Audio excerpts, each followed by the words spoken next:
South ఇండియాలోనే అతి తక్కువ ధరలకి రత్నాలను అందించే ఏకైక సంస్థ 6JVR. వనస్థలీపురంలో మటన్ తిని ఫుడ్ పాయిజన్ అయినటువంటి ఘటనలో ఒక వ్యక్తి చనిపోయి మిగతా వారు హాస్పిటలైజేషన్ అయినటువంటి ఘటన మనందరికీ తెలిసిందే.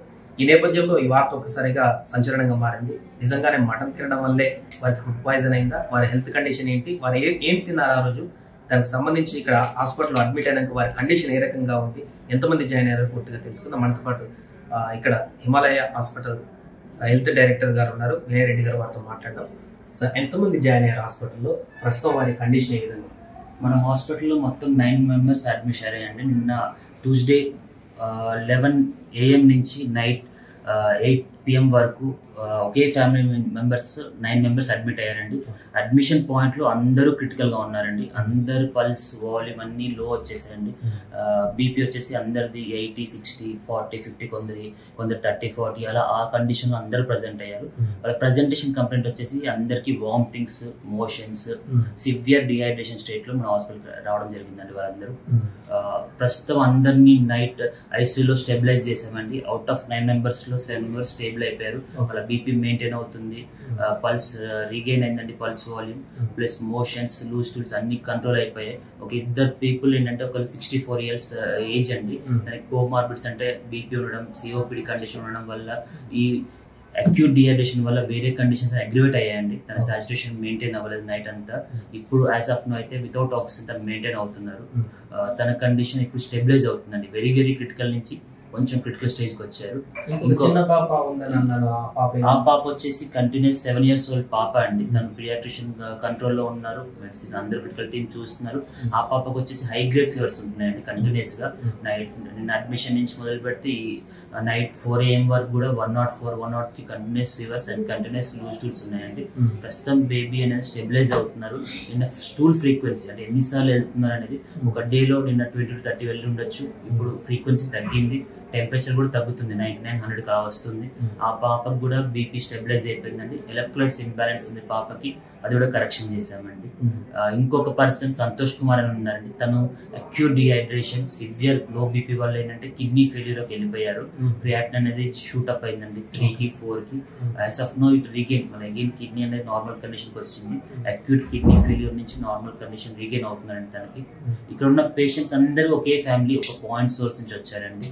అక్కడ ఫ్యామిలీ గ్యాదరింగ్ అయింది. ఆ ఫుడ్ సోర్స్ అని మనకు సంబంధం లేదండి, ఎలా తిన్నాను. మన ప్రజెంటేషన్ వచ్చేసి డిలేడ్ ప్రజెంటేషన్, ఒక రోజు లేట్ గా ప్రజెంట్ అయ్యారు. వామిటింగ్స్, మోషన్స్ అని అయిన తర్వాత వెంటనే హాస్పిటల్ రీచ్ అవ్వాలి. వాళ్ళు ఏంటంటే ఆన్ కౌంటర్ మెడిసిన్స్, ఏదో ఎల్డోపర్ కానీ ఏదో ఒక నార్మల్ మన మెడికల్ షాప్ దొరుకుతుంది, ఒకేసారి కాదు మోషన్స్ అని వేసుకుంటారు, ఇంట్లో ఉండిపోతారు. ఓఆర్ఎస్ కానీ ఫ్లూయిడ్ రీహైడ్రేషన్ కానీ దాని కాన్సన్ట్రేట్ చేయరు. వాళ్ళు డిలేడ్ ప్రజెంటేషన్ రావడం వల్ల అందరూ సివియర్ సిక్ అయిపోయారండి. ఎప్పుడైనా ఈ వర్షాకాలం ఇలాంటి మోషన్స్ అవ్వడం కానీ, వామిటింగ్స్ అవ్వడం కానీ, ఫ్రీక్వెన్సీ 2 times 3 times మోషన్స్ అయినప్పుడు, లూజ్ మోషన్స్ అయినప్పుడు, వాల్యూమ్ లాస్ అయినప్పుడు ఆన్ కౌంటర్ మెడిసిన్స్ యూజ్ చేయకుండా హాస్పిటల్, నియర్ బై హాస్పిటల్ ఏది ఉంటుంది అప్రోచ్ అయ్యి ఐవీ ఫ్లూయిడ్ సపోర్ట్ తీసుకొని నెసరీ ఇన్వెస్టిగేషన్ చేసుకుంటే రికవరీ అనేది ఈజీగా ఉంటుంది. ఇంత సీరియస్ కండిషన్ లో ప్రెజెంట్ అవ్వరండి. ఇప్పుడు ట్రీట్మెంట్ చేస్తున్నారు కాబట్టి వాళ్ళందరికీ ఫుడ్ పాయిజన్ వల్లనే ఈ పరిస్థితి వచ్చిందా, లేకుంటే ఇంకేమన్నా టెస్టులు చేస్తే ఏమన్నా తెలుస్తుంది? వీళ్ళకందరికీ పాయింట్ సోర్స్ అండి. ఒక ఫుడ్ ఐటమ్ తీసుకోవడం వల్ల వచ్చింది, ఒకే ఫ్యామిలీ మెంబర్స్ కాబట్టి ఫుడ్ పాయిజన్ వల్లే అనుకుంటున్నాం. వేరే వాటర్ కంటామినేషన్ అయితే కాదండి, ఎందుకంటే చుట్టుపక్కల కాలనీ, పక్క వీళ్ళు అందరూ బాగున్నారు. ఫుడ్ సోర్స్ అండి, అది రీహీట్ ఫుడ్డా లేదంటే స్టోర్డ్ ఫుడ్డా, వాట్ టైప్ ఆఫ్ ఫుడ్ అనేది మనం ఇంకా ఇన్వెస్టిగేట్ చేయలేదు. అవన్నీ హైయర్ ఆఫీసర్స్ చూసుకుంటారు. మన ప్రజెంటేషన్ వచ్చేసి మెయిన్ ఇష్యూ వచ్చేసి డిలేడ్ ప్రజెంటేషన్.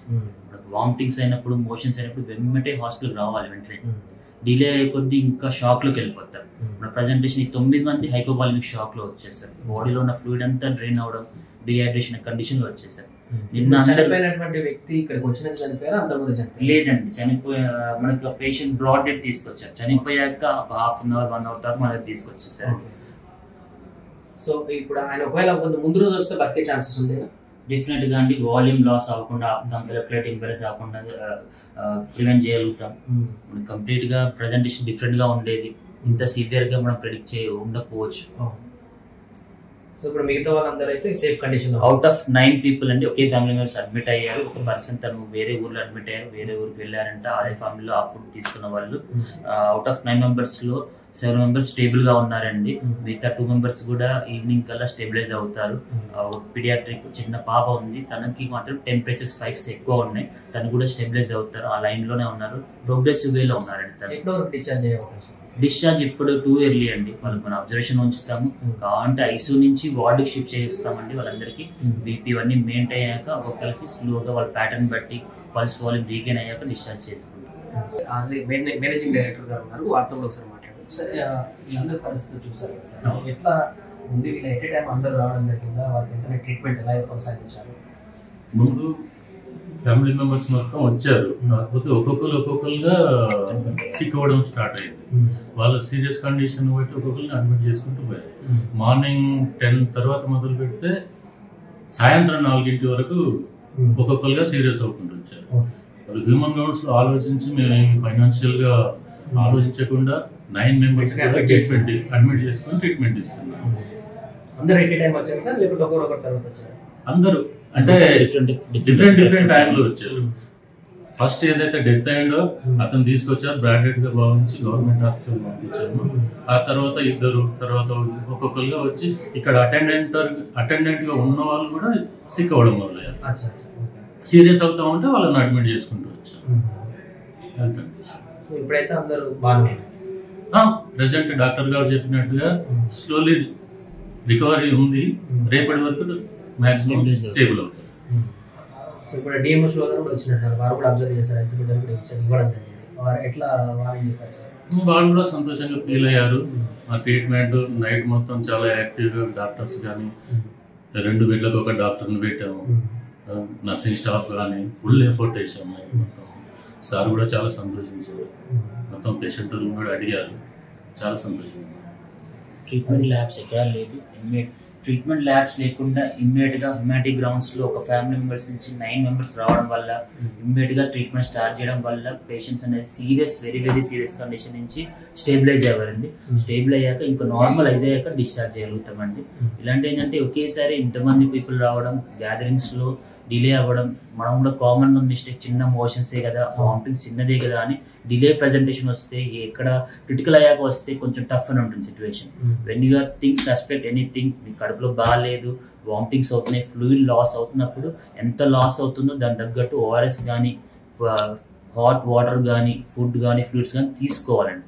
లేదు ఇంకా ఆన్ కౌంటర్ మెడిసిన్స్ మాత్రం అవాయిడ్ చేయండి. అనిపించినప్పుడు నియర్ బై ఫిజిషియన్ కానీ ఒక రిజిస్టర్డ్ ప్రాక్టీషనర్ దగ్గరికి వెళ్ళి చూయించుకొని, బీపీ చూయించుకొని హాస్పిటల్లో అడ్మిట్ అయ్యి ఐవీ ఫ్లూయిడ్స్ తీసుకుంటే సీరియస్ అవ్వకుండా ప్రివెంట్ చేయగలుగుతామండి.